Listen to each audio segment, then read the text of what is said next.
Well,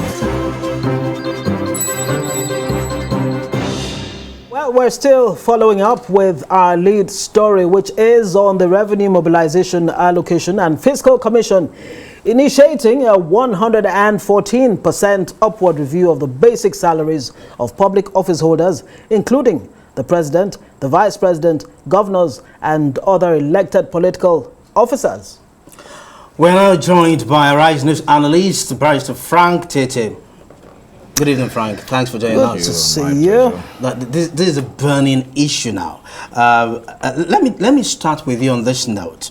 The president came in, the first, and I had been waiting for the first thing Mr. President would do. It was to remove fuel subsidy. And then it says to us, fasten your seatbelt, it's going to be a tough ride, but we'll enjoy later. Pay now, play later, right? Kind of advice, you know. Now, if he accepts this offer of 114% increase in salary, wouldn't it look like he's not leading from the front? What are your leading by example? Well, the Revenue Mobilization Allocation and Fiscal Commission has the statutory responsibility to determine the remuneration of certain public officers in Part A and Part B of this fourth schedule of the Establishment Act, pursuant to the Constitution. And that includes, I must say, judges of the various courts, from the High Court to Supreme Court and the rest of them. Now, the problem here is the timing that we're in making this kind of expression. Now, we see a country that has been run aground by public servants, including civil servants. They keep complaining about that the country is not working and that things are expensive. Difficult, yeah. And the economic situation is hard on everybody.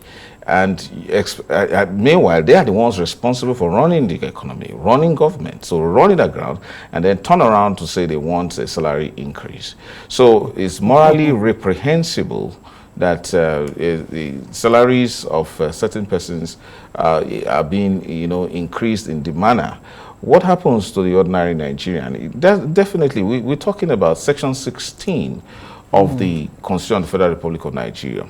Mandates government to allocate the resources of this country in such a manner that the poverty will be eliminated, that every Nigerian will have a sense of being part of the national wealth. But we see this kind of buccaneering spirit among public servants who have such sense of entitlement, as if government is there for the purpose of take, without the responsibility of working, of creating wealth. Gone are the days where anybody who works for government is perceived to have chosen an austerity lifestyle. But this time around, it appears that the government now becomes a means of living the subsidized life of opulence and luxury. Right. Imagine in this condition where Nigeria struggles as the world poverty capital, and yet confirmed reports that Nigerian legislators are some of the highest paid across the entire world, and then you have this sort of disparity in the sharing of national wealth. The Revenue Mobilization Allocation and Fiscal Commission decides to increase salaries of certain public officers by over 100%. In fact, it's disgraceful that this is happening in this country. Now, we must appreciate this and ask public servants in this country, including those who are asking for an increase in minimum wage, what have they done for this country? What have they done to this country? How much service have they really rendered? If they have worked very hard to improve, to deserve. Let me tell you, the principle of wage increase is that you've done so well, you need to be rewarded. Do public servants in this country, including civil servants, think that they are entitled to any form of increase in wages with the condition of this country, poverty in all circles, misgovernance and all of that? So I think it's a matter of provocation to the populace to think that this kind of announcement will come, not even in the subtle terms, but but in such direct, brazen, and annoying manner, it's unfortunate. Frank Tietie, just reading your body language, it's almost like it's heartbreaking. Of course, I yes. can imagine Indeed. that, Nigerians feel the same way. But let's even take the sentiments out of it. I'm sure you heard what the federal commissioner said just before now, that look, in the last 15 years, we've not done a review of the salaries of public officers and judicial officers, and of course the legislature. That is only proper, it's only fitting that that is done. Of course, we did ask him the question, why now? So, I mean, Ramfac feels justified to be doing this. That's the point. You know, even though if you look at the totality of the Establishment Act of the Commission, it may not necessarily require the approval of the president for them to actually make these recommendations. And they not only make recommendations to the federal government, but to the state government. But they asked the state, they actually asked the state, legislature to expedite action to, ensure this happens very quickly. Does it mean that they are emasculated from the reality of Nigeria at this time? When this country is struggling with an issue of revenue, yes, understandably, people should deserve what they should deserve what they earn. But there is no justification for any wage increase at this time, because we and you look at the country that is on a borrowing spree across the entire world, embarrassing Nigerians in diaspora every now and then, borrowing money from countries that were better than some in the 70s. So back to that question, should Mr. President Bola Tinubu accept this? It's not a matter of should. Having called on Nigerians to sacrifice. See, look. This presents the issue of wages. Present an opportunity for public servants to give a national mind shift.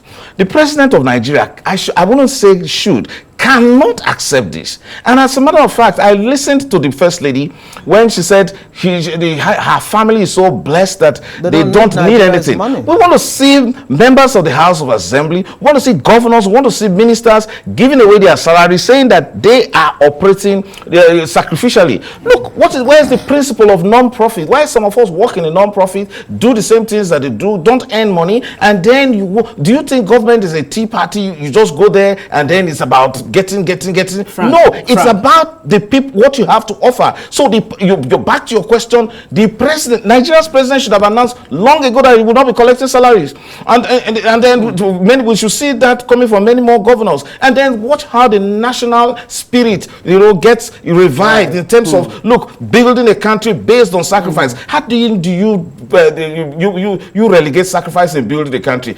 If there is anything we need now is the signal that, look, just as we had in the structural adjustment program days, Nigerians must invite some measure of austerity. Look at the mind-boggling opulence that government officials live in.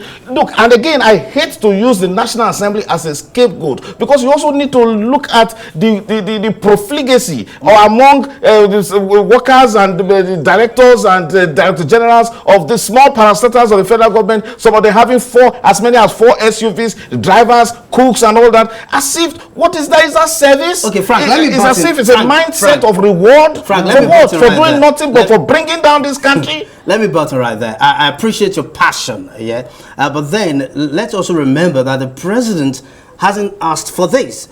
The Revenue Mobilization Allocation of Fiscal Commission has voluntarily come up with these, saying they're just doing their job. Do you suspect, hang on a minute, do you suspect that there is some kind of underlying fear? That if the commission doesn't come up with this idea, heads may roll? Not at all. But I think that the commission is simply under pressure because from those in government, from new legislators that have just been inaugurated, from new senators, because no matter how much they earn, because of the high level of impoverishment, the high level of poverty among the people that they represent, who have been turned into beggars, in whatever glorified beggars in one way or the other, because what all the calls they receive is about give me money. That is the the consequence of bad governance. So the really need to have more money. That's the idea. And how they don't produce anything. They think government is their own farm. And so what do they really do? If you want to make money, go into business. Don't go into politics. Go into politics if you want to serve the people and improve their life. In Nigeria, it's different. Frank, in addition, yes, we will, definitely. The federal government has just voted 24 billion naira for the 10th National Assembly for their accommodation. That's sad to think of the housing crisis that is facing Nigerians. Right. So is government a conspiracy against the people? Good question. And again, the government must realize that those who run it, if they really want to enjoy their wealth, the people should also be happy. But this neglect of the people is really sad. That's a good place to end this chat with Frank. Thank you very much.